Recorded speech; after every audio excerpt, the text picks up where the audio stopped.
Shalom Bapak Ibu Saudara-saudara yang terkasih dalam Kristus Yesus. Sebelum kita memulai aktivitas kita pada pagi hari ini, Jumat 15 September 2023, marilah kita terlebih dahulu disapa oleh firman Tuhan.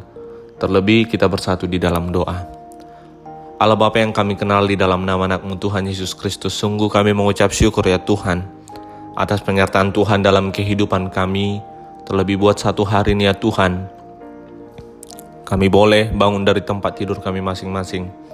Kami ingin memulai aktivitas kami, tapi kami terlebih ingin disapa oleh firman-Mu untuk menguatkan kami di dalam menjalani hari-hari kami. Hanya di dalam nama anak-Mu Tuhan Yesus Kristus kami telah berdoa dan mengucap syukur. Amin.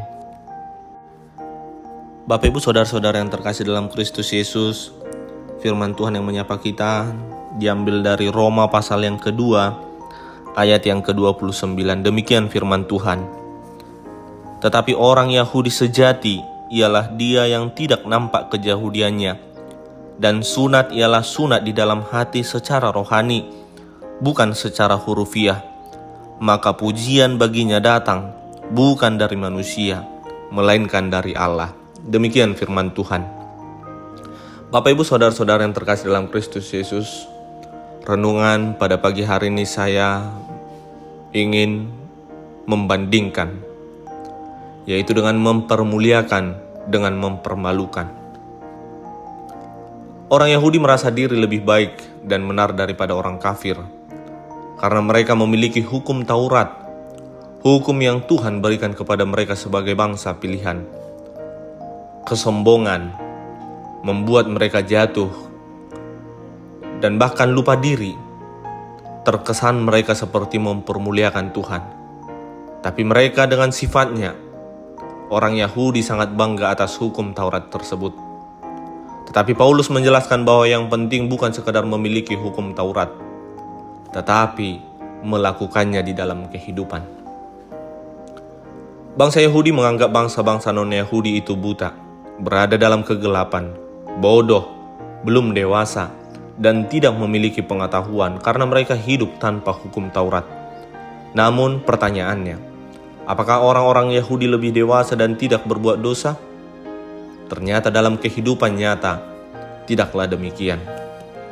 Mereka merbegah atas hukum Taurat yang mereka miliki, tetapi mereka sendiri menghina hukum Tuhan dengan melanggar Taurat. Sekalipun mereka sudah mengenal Tuhan dan memiliki hukum Taurat Tuhan, tetapi karena mereka hidup di dalam dosa, mereka sama saja mempermalukan nama Tuhan. Melalui nats ini, Paulus ingin menegur orang-orang Kristen Yahudi saat itu, bahwa mereka seharusnya menjadi teladan bagi bangsa-bangsa kafir, supaya dapat mendidik orang-orang non-Yahudi yang mereka anggap bodoh.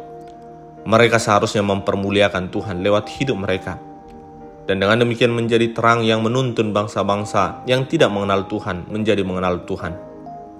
Bapak Ibu Saudara-saudara yang terkasih, hari ini banyak orang Kristen yang hidup seperti orang Kristen di Roma. Mereka mengaku dirinya Kristen, tetapi jalan hidupnya jauh dari teladan yang Tuhan berikan. Artinya apa? Mereka lebih mempermalukan Tuhan daripada mempermuliakan Tuhan. Akibatnya banyak orang yang belum percaya menghina nama Tuhan dan tidak mau percaya kepada Tuhan. Mereka melihat hidup orang percaya yang tidak baik. Seorang tokoh perdamaian bernama Mahatma Gandhi, dia pernah mengatakan, "Saya kagum akan ajaran Kristen, tapi saya malu dengan orang-orang Kristen." Kisah itu terjadi ketika dia memasuki gereja, sebuah gereja.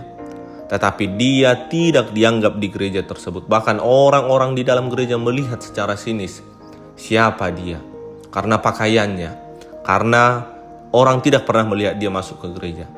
Tapi ketika di dalam gereja Mahatma Gandhi mendengar bagaimana firman Tuhan itu diajarkan dengan kasih, sehingga statement dia itu keluar dari mulutnya dan mengatakan, "Saya bangga akan ajaran Kristen, tapi saya malu melihat orang Kristen." Oleh karena itu Bapak Ibu Saudara-saudara yang terkasih, itu juga mau mengingatkan kita hari ini, bagaimana melalui pekerjaan kita, melalui keluarga kita, melalui perkataan kita dapat mempermuliakan Tuhan. Bahkan orang-orang yang tidak mengenal Tuhan Yesus menjadi mengenal karena kita, karena perbuatan kita, karena perkataan kita, karena perilaku kita. Oleh karena itu, kita yang sudah mengenal Tuhan seharusnya menjadi teladan bagi orang-orang yang belum mengenal Tuhan. Jangan sampai melalui kehidupan Kristen kita, nama Tuhan semakin surut. Bahkan semakin banyak orang yang menghina kita. Nyatakanlah kasih dan kebenaran Kristus dengan benar, sehingga kita dapat dipakai Tuhan untuk menuntun mereka yang belum percaya kepadanya. Bapak Ibu saudara-saudara yang terkasih dalam Kristus Yesus, bagi orang Kristen memang tidak ada kewajiban sunat, tetapi ada berbagai tanda lahiriah yang bisa dipergunakan. Misalnya kalung salib atau tato dengan kata-kata tertentu. Berpakaian rapi setiap hari Minggu pun menjadi bisa penanda bagi sekitar bahwa kita adalah Kristen. Adakah mereka melihat bahwa orang-orang yang berpakaian rapi di setiap hari Minggu adalah orang-orang yang sehari-harinya bersikap baik, ramah, berbeda dengan orang-orang lainnya? Adakah mereka melihat orang-orang yang memakai kalung salib ini mencerminkan karakter yang menyenangkan, berbeda dari orang-orang lainnya? Sejatinya, iman kita tidak pernah diukur dari simbol-simbol, dari penampilan fisik, tetapi dari pujian datang dari kehidupan kita kepada Tuhan, sehingga nama Tuhan semakin dipermuliakan. Interaksi kita dengan kehidupan kita akan menggambarkan bagaimana kita pengikut Kristus sebenarnya. Pertanyaannya sekarang, apakah melalui hidup kita mau mempermuliakan Tuhan atau sebaliknya, mau mempermalukan Tuhan? Selamat menjalani aktivitas kita, Tuhan Yesus memberkati. Kita bersatu dalam doa. Sungguh kami mengucap syukur ya Tuhan, terlebih buat firman-Mu yang baru saja menyapa kami, terlebih mengingatkan kami. Jangan biarkan kami seperti orang Yahudi.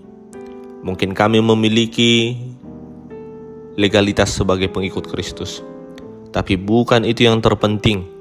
Bagaimana di dalam kehidupan kami mencerminkan ajaran Kristen yang sejatinya, yaitu kasih, saling menolong, saling mendoakan, sehingga melalui kehidupan kami masing-masing, kami boleh mempermuliakan Tuhan.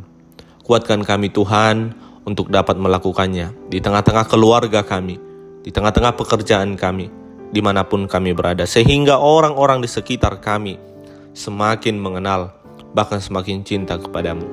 Hanya di dalam nama anak-Mu Tuhan Yesus Kristus kami telah berdoa dan mengucap syukur. Amin.